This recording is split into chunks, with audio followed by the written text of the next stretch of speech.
Clean chit नहीं है, ये गलत नैरेटिव चला रहे हैं। सीबीआई का कहना है कि उसके खिलाफ में उनको प्रूफ्स नहीं मिले हैं और इस क्लोजर रिपोर्ट को लॉ में ऐसी कोई वैल्यू नहीं है।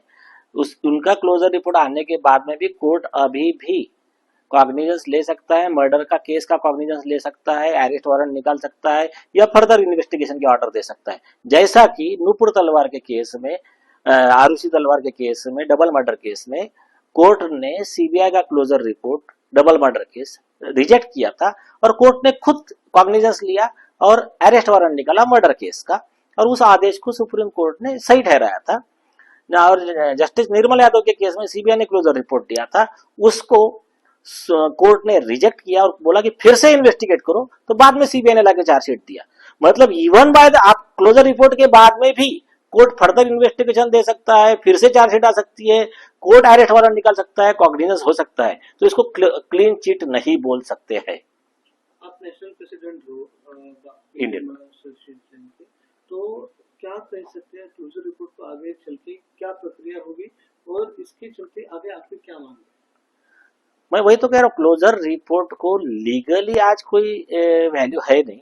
और अभी उसमें देखिए, क्लोजर रिपोर्ट जब आता है तो एक कॉपी देना पड़ता है उनके पिताजी को जो फिरियादी है सुशांत सिंह राजपूत के, उनका कहना क्या है वो सुना जाएगा, उसके ऊपर ऑर्डर होगा और वो प्रोटेस्ट पिटीशन भी फाइल कर सकते हैं।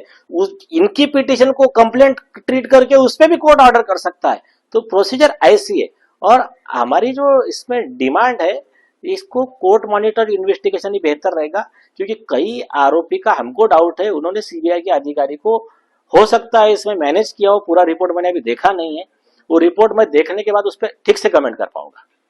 क्या आपको लगता है कि इस क्लोजर रिपोर्ट के बाद सलन का जो मुद्दा है उस पर असर पड़ेगा? क्योंकि सुशांत सिंह राजपूत केस और सलन केस दोनों आत्महत्या मामले में एक से दूसरी कड़ी जुड़ी हुई थी, तो इसके आसपास भी घूम रही थी, तो आपको क्या लगता है कि इस केस की वजह से उस केस के ऊपर असर हो सकता है? अच्छा सवाल पूछा। देखिए,